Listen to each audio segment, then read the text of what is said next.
इंसान की तारीख में पहली बार एक स्पेसक्राफ्ट ने सूरज को टच कर लिया उसके एटमॉस्फेयर में एंट्री मारकर, और ये इसकी ओरिजिनल वीडियो है सन के एटमॉस्फेयर में एंटर होने की। इसके साथ ही इस स्पेसक्राफ्ट ने एक और इम्पॉसिबल चीज अचीव कर ली है। ये इंसान का बनाया हुआ अब तक का फास्टेस्ट ऑब्जेक्ट है, जिसकी top speed 7 lakh kilometre per hour है। ये इतनी ज्यादा स्पीड है कि ये स्पेसक्राफ्ट पूरी अर्थ का चक्कर लगा सकता है सिर्फ 3.5 सेकंड्स में। ये है पार्कर सोलर प्रोब, जिसको बनाया गया है सूरज को स्टडी करने के लिए। इसका नाम सुनकर पहला सवाल ही ये आता है कि ये स्पेसक्राफ्ट सन के एटमॉस्फेयर में एंटर होने के बाद भी पिघल क्यों नहीं रहा, क्योंकि अर्थ पर बैठकर तो हमें इतनी गर्मी लगती है और दोनों में डिस्टेंस भी 147 मिलियन किलोमीटर है। लेकिन ये स्पेसक्राफ्ट सन के एटमॉस्फेयर में जाकर भी नहीं पिघल रहा, जिधर टेम्परेचर लाखों डिग्री है, और वहां पर परफेक्टली काम कर रहा है। असल में होता ही है कि 19th सेंचुरी में साइंटिस्ट सूरज पर स्टडी कर रहे थे और उससे आने वाली लाइट के कलर के वेवलेंथ से सूरज का टेम्परेचर का अंदाजा लगा रहे थे। हैरानी के तौर पर उनको ये पता चलता है कि सूरज के सरफेस का टेम्परेचर 5000 डिग्री से ज्यादा नहीं है, लेकिन उसके एटमॉस्फेयर का टेम्परेचर 1 मिलियन डिग्री से भी ज्यादा है। तो ये बात उनको समझ नहीं आई। जैसे हमारी अर्थ के एटमॉस्फेयर की लेयर्स हैं, ट्रोपोस्फेयर, स्ट्रेटोस्फेयर और मेसोस्फेयर, वैसे ही सन की भी हैं, फोटोस्फेयर, क्रोमोस्फेयर और कोरोना। सन की इस कोरोना लेयर में ही लाखों डिग्री का टेम्परेचर है। तो ये बहुत ही कंफ्यूजिंग सिनेरियो था साइंटिस्टों के लिए। लेकिन 1958 में अमेरिकन एस्ट्रोफिजिसिस्ट यूजीन पार्कर ने ऐसी डिस्कवरी की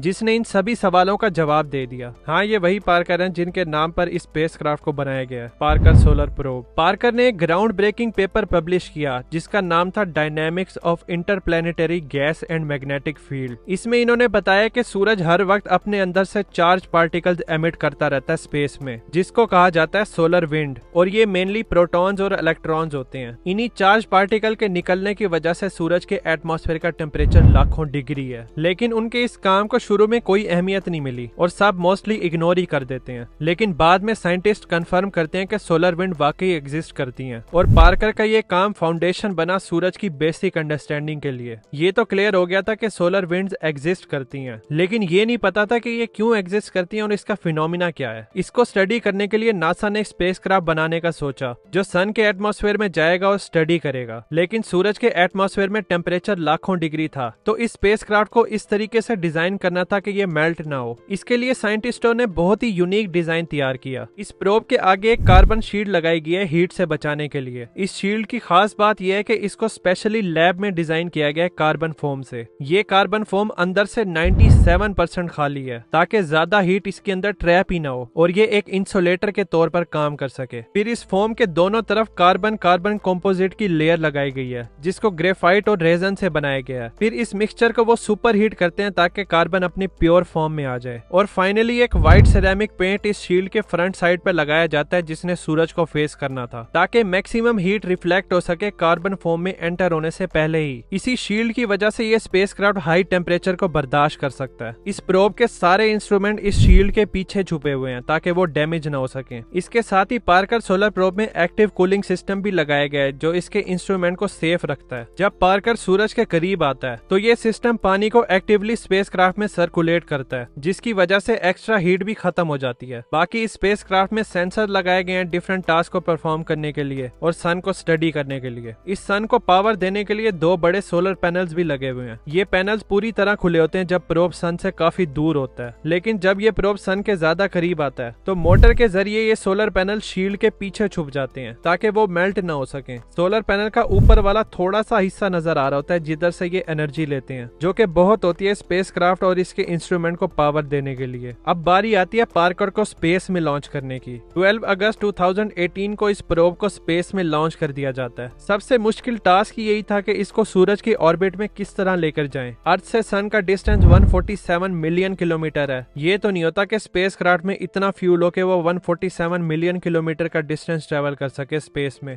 फ्यूल तो बहुत कम होता है और मैक्सिमम फ्यूल तो स्पेसक्राफ्ट को अर्थ से लॉन्च करते हुए ही खत्म हो जाता है। तो फिर ये किस तरह सन तक पहुंचा? इसका जवाब बहुत सिंपल है, ग्रेविटी असिस्ट की मदद से। ग्रेविटी असिस्ट होती ही है कि कोई प्लेनेट है, उसकी ग्रेविटी होती है और वो चीजों को अपनी तरफ अट्रैक्ट करता है। जब स्पेसक्राफ्ट उस प्लेनेट के साथ से गुजरेगा तो उस प्लेनेट की ग्रेविटी की वजह से वो अपनी स्पीड बहुत तेज कर सकता है और अपनी डायरेक्शन को एडजस्ट कर आगे की तरफ बढ़ सकता है। इस डायरेक्शन को एडजस्ट करने के लिए स्पेसक्राफ्ट में प्रोपल्शन सिस्टम होता है जो बस इसका एंगल सेट करने के लिए होता है, और बस इस एंगल को सेट करने के लिए ही फ्यूल इस्तेमाल होता है। तो स्पेसक्राफ्ट मुफ्त में बगैर किसी फ्यूल के स्पेस में मिलियंस ऑफ किलोमीटर ट्रेवल कर सकते हैं सिर्फ ग्रेविटी असिस्ट की मदद से। वॉयेजर 1 और 2 जब इंटरस्टेलर स्पेस में गए थे तो इन्होंने भी ग्रेविटी असिस्ट की मदद से ही बिलियंस ऑफ किलोमीटर का सफर ट्रेवल किया, वरना इतना फ्यूल किधर से आता है ट्रेवल करने के लिए। पार्कर सोलर प्रोब ने सूरज पर जाना था, तो इसके लिए साइंटिस्टों ने रास्ते में जो प्लेनेट था वीनस, उसकी ग्रेविटी असिस्ट लेने का डिसाइड किया। इस प्रोब ने पहले वीनस का असिस्ट लेकर सन पर जाना था और सन से असिस्ट लेकर वापस वीनस पर, तो इस तरह ये लूप में सर्कल करता है। टोटल में इस प्रोब ने 24 बार सूरज का चक्कर लगाना था वीनस के असिस्ट के साथ। 150 दिन लगते हैं इस प्रोब को एक चक्कर कंप्लीट करते हुए, और हर चक्कर में ये सन के और करीब आता जा रहा है पिछली बार की कंपैरिजन में। 29 अप्रैल 2021 में पार्कर सोलर प्रोब अपने 8वें चक्कर में सक्सेसफुली सूरज की कोरोना लेयर में एंट्री मार लेता है। इस मिशन को प्लान किया गया है कि ये अपने 24 चक्कर 8 साल के अरसे में कंप्लीट करेगा। इस ड्यूरेशन में ये टोटल में सूरज पर 900 घंटे की रिसर्च कर पाएगा। लेकिन इस स्पेसक्राफ्ट का ऑब्जेक्टिव क्या है कि इसने एग्जैक्टली सूरज पर क्या स्टडी कर, इसके लिए बहुत सारे टास्क इस प्रोब को दिए गए हैं। पहला टास्क तो है सोलर विंड्स को समझना कि ऐसी क्या मिस्टीरियस चीज है जो इन पार्टिकल्स को हाई स्पीड में स्पेस के अंदर फैला रही है। इस चीज को सही से हम अंडरस्टैंड करके स्पेस वेदर के बारे में समझ सकते हैं। इसका दूसरा टास्क है सूरज की आउटर लेयर कोरोना को करीब से स्टडी करना और ये फाइंड करना कि क्यों ये लेयर हजारों डिग्री से भी ज्यादा गर्म है सूरज की सरफेस के मुकाबले में। इसका तीसरा टास्क है सूरज के प्लाज्मा और मैग्नेटिक फील्ड के स्ट्रक्चर और डायनामिक्स को समझना, ताकि सोलर विंड पहली दफा शुरू कैसे हुई ये पता चल सके। अभी तो फिलहाल पार्कर सोलर प्रोब सूरज को स्टडी कर रहा है, तो सूरज के अंदर के फिनोमिनाज और नई डिस्कवरीज हमें फ्यूचर में ही देखने को मिलेंगी जब ये मिशन कंप्लीट हो जाएगा। अगर आपने पार्कर सोलर प्रोब को लाइव देखने के अभी वो किस जगह पर है, तो आप नासा की वेबसाइट पर पार्कर सोलर प्रोब लिखें, वहां पर आपको पूरे सोलर सिस्टम का मैप नजर आ जाएगा। इधर से आप सारे नासा के मिशन देख सकते हैं जो इन्होंने आज तक किए हैं, और आपको इनकी रियल टाइम लोकेशन भी मिल जाएगी। यहाँ पर है ये पार्कर सोलर प्रोब इस टाइम अभी लाइव। लेकिन ये सब पढ़कर हमें क्या फायदा होगा? देखो, सूरज ही तो हमारे सबसे करीब स्टार है। अगर हमें सूरज की कोरोना लेयर और सोलर विंड्स के बारे में सही से पता चल जाएगा तो हम अपने स्टार की मिस्ट्रीज समझ जाएंगे। हमारा नॉलेज एडवांस हो जाएगा स्पेस वेदर के लिहाज से। अर्थ और सन का वैसे भी डायनामिक रिलेशन है। सूरज से आने वाली सोलर विंड्स और मैग्नेटिक फील्ड अर्थ के मैग्नेटिक फील्ड से इंटरेक्ट करती है, तो इसके इफेक्ट और फ्यूचर प्रिडिक्शन में भी हम इंसानों को हेल्प हो सकती है। हेल्प से याद आए कि हम इंसानों ने स्पेस में एंटर होने से पहले बहुत सारे लिविंग ऑर्गेनिज्म की हेल्प ली थी, सिर्फ और सिर्फ ये पता लगाने के लिए कि लिविंग ऑर्गेनिज्म स्पेस में जिंदा रह भी सकते हैं या नहीं, और वो थे जानवर। स्पेस एक्सप्लोरेशन की शुरुआत में इन मासूम और बेज़बान जानवरों को स्पेस में भेजा गया था इनकी मर्जी के बगैर, सिर्फ ये टेस्ट करने के लिए कि ये जिंदा रहेंगे या नहीं। शुरू की स्पेस एक्सप्लोरेशन में किन किन जानवरों को भेजा गया था और कितने मरे थे, इस पे मैंने डिटेल में वीडियो बनाई है। आपको हाईली रिकमेंड करूंगा कि ये वाली वीडियो लाजमी देखना। फिर मिलते हैं उन जानवरों के साथ।